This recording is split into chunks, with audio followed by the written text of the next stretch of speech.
Welcome to all rounder Sachin. My name is Chauhan Sachin और ये हमारा 11th वीडियो है ब्लॉकचेन फॉर बेसिक सीरीज का।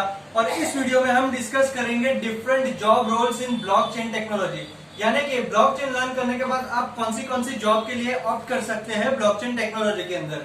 और अगर आपने अभी तक हमारा पहले वाला वीडियो नहीं देखा जो कि road map to become a blockchain developer, तो मैं आपसे रेकमेंड करूंगा कि आप पहले वो वीडियो देखिए। उसमें मैंने समझाया है कि कैसे आप एक ब्लॉकचेन डेवलपर बन सकते हैं। और ब्लॉकचेन डेवलपर भी one of the job roles in blockchain technology है।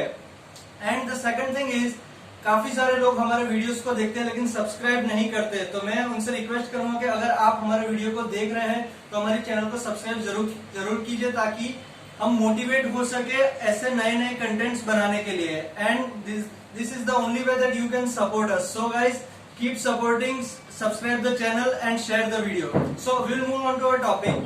So number one job role is blockchain developer. अब ब्लॉकचेन डेवलपर होता कौन है? सो बेसिकली ब्लॉकचेन डेवलपर वो इंसान होता है जो कि A to Z सारी चीजें ब्लॉकचेन के अंदर जितनी भी होती है वो सारी उस डेवलपर के द्वारा बनाई गई होती है। जैसे कि स्मार्ट कॉन्ट्रैक्ट्स हो गए, मर्कल ट्रीज हो गया, कंसेंसस मैकेनिज्म हो गया, ये सारी चीजें एक ब्लॉकचेन डेवलपर द्वारा बनाई गई होती है। और ब्लॉकचेन डेवलपर सबसे हाईएस्ट पेड जॉब भी है इस ब्लॉकचेन टेक्नोलॉजी वाली फील्ड के अंदर।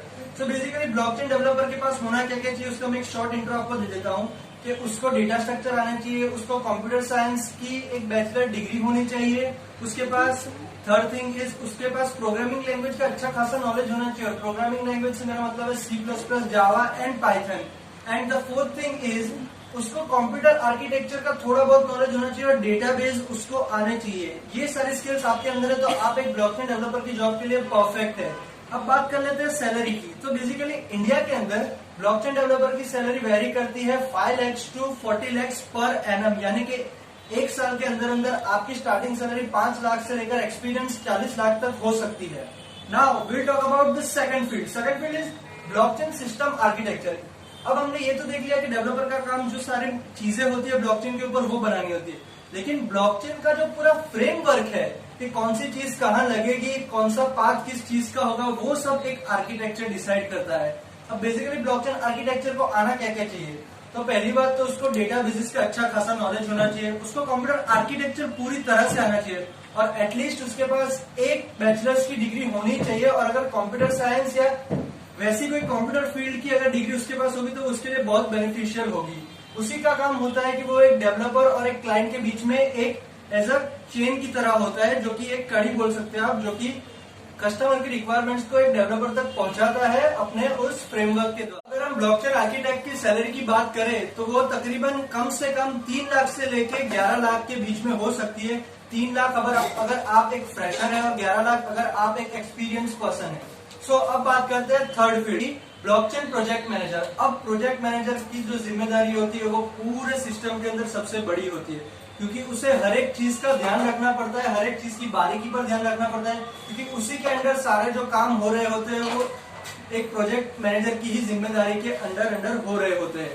सो प्रोजेक्ट मैनेजर का काम ये होता है कि वो हर एक बंदे का काम बड़ी ही बारीकी से देखे ताकि क्लाइंट की तरफ से कोई भी कंप्लेन नहीं आनी चाहिए। तो वो एक ब्लॉकचेन डेवलपर को, एक ब्लॉकचेन आर्किटेक्ट को, एक ब्लॉकचेन लीगल कंसल्टेंट को भी हायर करता है ताकि वर्क एफिशिएंटली हो सके। यानी ये सब एक प्रोजेक्ट मैनेजर को ही रिपोर्ट करते हैं कि भाई हमने दिन में ये काम किया, इतनी डिफिकल्टीज और ये काम करना अभी बाकी है। इन सब की जिम्मेदारी एक प्रोजेक्ट मैनेजर की होती है। और प्रोजेक्ट मैनेजर की पोस्ट के लिए आपको कम से कम 3 से 4 साल का एक्सपीरियंस होना चाहिए इस फील्ड के अंदर, तभी आप एक अच्छे खासे प्रोजेक्ट को मैनेज कर पाएंगे और इसी से कंपनी को फायदा होगा और आपको कंपनी तभी एक ब्लॉकचेन प्रोजेक्ट मैनेजर के तौर पर लेगी। तो इसकी सैलरी की बात करें तो इसकी सैलरी सबसे हाईएस्ट होती है डेवलपर के बाद, जो कि है near about 5 lakh to 40 lakh rupees per annum. अगर आप अभी एक फ्रेशर है यानी कि आप जस्ट ज्वाइन हुए तो आपको 5 लाख पर एनम से लेकर 40 लाख रुपीज पर एनम तक मिल सकता है अगर आप एक एक्सपीरियंस पर्सन हो चुके हैं। तो ये जितने भी स्टेट्स है वो मैं इंडिया के अंदर के बता रहा हूँ। फॉरेन के अंदर वो वेरी करेंगे, कंपनी कौन सी है, वहाँ का सब अलाउंस कैसा है, वहाँ का रहना खाना पीना कैसा है, उस हिसाब से वो सब एडजस्ट हो जाएगा। लेकिन इंडिया के बेसिस पर 5 लाख रुपीज एक फ्रेशर के लिए इनफ है। So now we will discuss about blockchain UX designer. अब बेसिकली ब्लॉकचेन के अंदर सारी जो चीजें होती है वो पर्दे के पीछे ही होती है। पर्दे के आगे बहुत कम ही ऐसी चीजें होंगी जो अब तक दिखेंगी। सो ये एक नई फील्ड है जो कि इंडिया में भी ग्रो हो रही है, बाकी सब जगह पर ग्रो हो चुकी है। और उसकी सैलरी जो है वो बेसिकली तकरीबन 1.5 लाख से लेकर 10 लाख के बीच में होती है। और यूएक्स डिजाइनर की जो रिक्वायरमेंट्स होती है वो सिमिलर होती है वेब डिजाइनर की, जिसको बेसिकली स्क्रिप्टिंग लैंग्वेज आनी चाहिए और उसको कलर कॉम्बिनेशंस का अच्छा खासा नॉलेज होना चाहिए, बिकॉज वही जो है वो फ्रंट फेस दिखाएगा उस प्रोजेक्ट का जो कि कंपनी बिल्ड करने वाली है। सो अब आती है 5वीं पोस्ट जो कि होती है ब्लॉकचेन क्वालिटी इंजीनियर की। अब इसकी पोस्ट भी जो है one of the most important post कही जाती है ब्लॉकचेन टेक्नोलॉजी की फील्ड में, क्योंकि इनका काम ये होता है कि जो भी प्रोडक्ट बना है उनको ये टेस्ट करते हैं, उन पर डिफरेंट केसेस रन करते हैं और देखते हैं कि कुछ कमी तो नहीं रह गई है प्रोजेक्ट में, कोई बदलाव तो नहीं करना। ये सब काम जो होता है वो एक क्वालिटी इंजीनियर का भी होता है, ना कि ब्लॉकचेन। बहुत सारी फील्ड्स में क्वालिटी इंजीनियर की डिमांड ज्यादा ही रहती है, क्योंकि एट द एंड प्रोडक्ट को टेस्ट करना इन्हीं का काम है। तो इनकी स्किल्स क्या क्या होनी चाहिए? पहली बात तो गुड कम्युनिकेशन स्किल्स, ताकि वो सारे डिपार्टमेंट के साथ अच्छा रिलेशन बना सके, उनसे उनकी क्वेरीज के बारे में डिस्कस कर सके। Second is good grasp on analytics.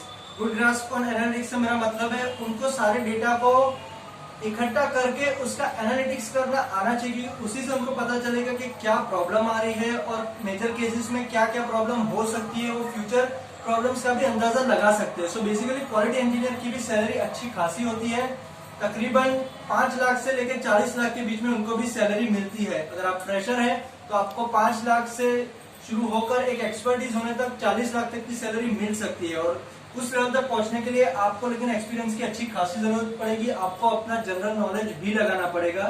So basically quality engineer का होना हर एक फील्ड में बहुत ही इंपॉर्टेंट है। ठीक उसी तरह जिसी तरह ब्लॉकचेन क्वालिटी इंजीनियर का भी ब्लॉकचेन के अंदर रहना बहुत जरूरी है।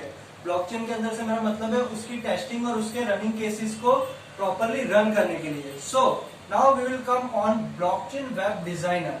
बेसिकली ब्लॉकचेन में वेब डिजाइनर का क्या काम है? सो ब्लॉकचेन वेब डिजाइनर का काम ये होता है कि जब भी कंपनी कोई नया प्रोडक्ट निकालती है तो उसे दूसरे लोगों को दिखाना होता है कि भाई हमने ये प्रोडक्ट बनाया है, और उसे ज्यादा से ज्यादा लोगों तक पहुंचाना होता है। तो वो हम कैसे पहुंचा सकते हैं? तो डिजिटल मीडिया से। तो डिजिटल मीडिया में वेबसाइट सबसे बेहतर होती है किसी भी प्रोडक्ट को एडवर्टाइज करने के लिए। तो ब्लॉकचेन वेब डिजाइनर्स का काम यही होता है कि वो कंपनी रिलेटेड डिफरेंट वेबसाइट्स बनाती है जो कि उनके प्रोडक्ट्स को प्रमोट करती है कि भाई हमने XYZ प्रोडक्ट बनाया है, ये हमारी वेबसाइट, और यहाँ पर आप उस प्रोडक्ट की डिटेल्स, फीचर्स और उसका प्राइसिंग प्लान देख सकते हैं। तो बेसिकली एक वेबसाइट डिजाइनर का यही काम होता है, और उसकी सैलरी जो है वो एक नॉर्मल वेबसाइट डिजाइनर से थोड़ी ज्यादा होती है, यानी कि 2 लाख से लेकर 20 लाख के बीच में कोई भी आप फिगर मान सकते हैं। 2 लाख यानी आप अगर कोई फ्रेशर है, और 20 लाख या आप अगर अपने फील्ड के अंदर एक्सपर्ट है। एक्सपर्ट से मेरा मतलब है कि आप ना कि वेबसाइट्स, आप वेब एप्स भी बनाने लगे। One is blockchain legal consultant. So blockchain legal consultant होता कौन है? तो बेसिकली जब भी कोई कंपनी अपना एक नया प्रोडक्ट निकालती है तो उसे उसके पेटेंट्स करवाने होते हैं, उसके कॉपीराइट इश्यूज करवाने होते हैं। तो ये जो जितने भी लीगल इश्यूज है इन सबको देख रेख करने की जिम्मेदारी ब्लॉकचेन लीगल कंसल्टेंट की होती है। यही सब फाइनेंसिस का ध्यान रखना है, कितने इन्वेस्टमेंट हमने किया है, कौन हमारी कंपनी में इन्वेस्टमेंट कर रहा है, क्या वो लीगल है कि नहीं, उसके रिलेटेड जितनी भी चीजें हैं वो एक ब्लॉकचेन लीगल एडवाइजर की जिम्मेदारी होती है। सो बेसिकली इसकी रिक्वायरमेंट्स क्या है? सबसे पहली बात good grasp on communication. Second is good knowledge on blockchain international laws.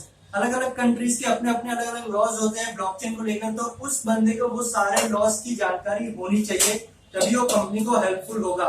तो इसकी सैलरी भी one of the highest paid salaries है ब्लॉकचेन टेक्नोलॉजी के अंदर, जो कि वेरी करती है 6 लाख से लेकर 18 लाख पर एनम के बीच। और ये सारे स्टेट्स में फिर से आपको बता दूं, हम इंडियन स्टैंडर्ड्स के हिसाब से देख रहे हैं, और ये सैलरी मैं इंडिया के अंदर की बात कर रहा हूँ। डिफरेंट कंट्रीज में it may vary. So now will come to one another field जो कि मैंने लिस्ट नहीं किया, बट फिर भी मैं वो कहना चाहूंगा, blockchain consultancy. So basically blockchain consultants करते क्या है? तो वो लोग पीपल को गाइड करते हैं, यानी लोगों को वो गाइड करते हैं कि भाई आप ब्लॉकचेन में अपना बिजनेस कैसे रन कर सकते हैं, आप उसमें कौन से टैक्टिक्स लगा सकते हैं कि जिससे आपका बिजनेस ग्रो हो। फिर आते हैं ब्लॉकचेन एनालिस्ट, यानी वो पूरी पैटर्न को एनालिस्ट करते हैं और अपना रिपोर्ट बनाते हैं कि भाई इस साल इस ब्लॉकचेन के अंदर ये डेटा था तो इसने ऐसा परफॉर्मेंस दिया। फिर वो फ्यूचर प्रेडिक्शंस भी करते हैं कि भाई अगर आप ये चीज करते हो तो आपका बिजनेस इस हिसाब से ग्रो हुआ। सो गाइस, ये थी कुछ best known fields in the blockchain technology जो कि आप ऑप्ट कर सकते हैं as a full time career. So guys that's it for today's video. आज की वीडियो के लिए बस इतना ही। मेरा काम आज के लिए यही था कि मैं आपको डिफरेंट करियर ऑप्शंस बता सकूं ब्लॉकचेन टेक्नोलॉजी के अंदर। सो बेसिकली मेन 7 कैरियर्स यही थे ब्लॉकचेन टेक्नोलॉजी के अंदर। और अगर आपको ये वीडियो अच्छा लगा हो तो आप इसे लाइक कीजिए, शेयर कीजिए और प्लीज सब्सक्राइब कीजिए ताकि आप हमें सपोर्ट कर सके और हमें मोटिवेट कर सके ऐसे और नए कंटेंट बनाने के लिए। तो मैं आपसे रिक्वेस्ट करूंगा कि अगर आप इस वीडियो को देख रहे हैं तो आप इसे सब्सक्राइब जरूर कीजिए हमारे चैनल को, ताकि हमें एक सपोर्ट मिलता रहे कि हाँ आपको हमारा कंटेंट अच्छा लग रहा है। So that's why guys, like this video, share this video to more people, ताकि उनको भी पता चले कि हाँ इतने भी करियर ऑप्शंस है अवेलेबल, जो कि इंडिया में फिलहाल अवेलेबल है। मैंने उन्हीं की बात की है। So basically guys, here I will end my video. Like, share, subscribe the channel. Have a good day, good bye.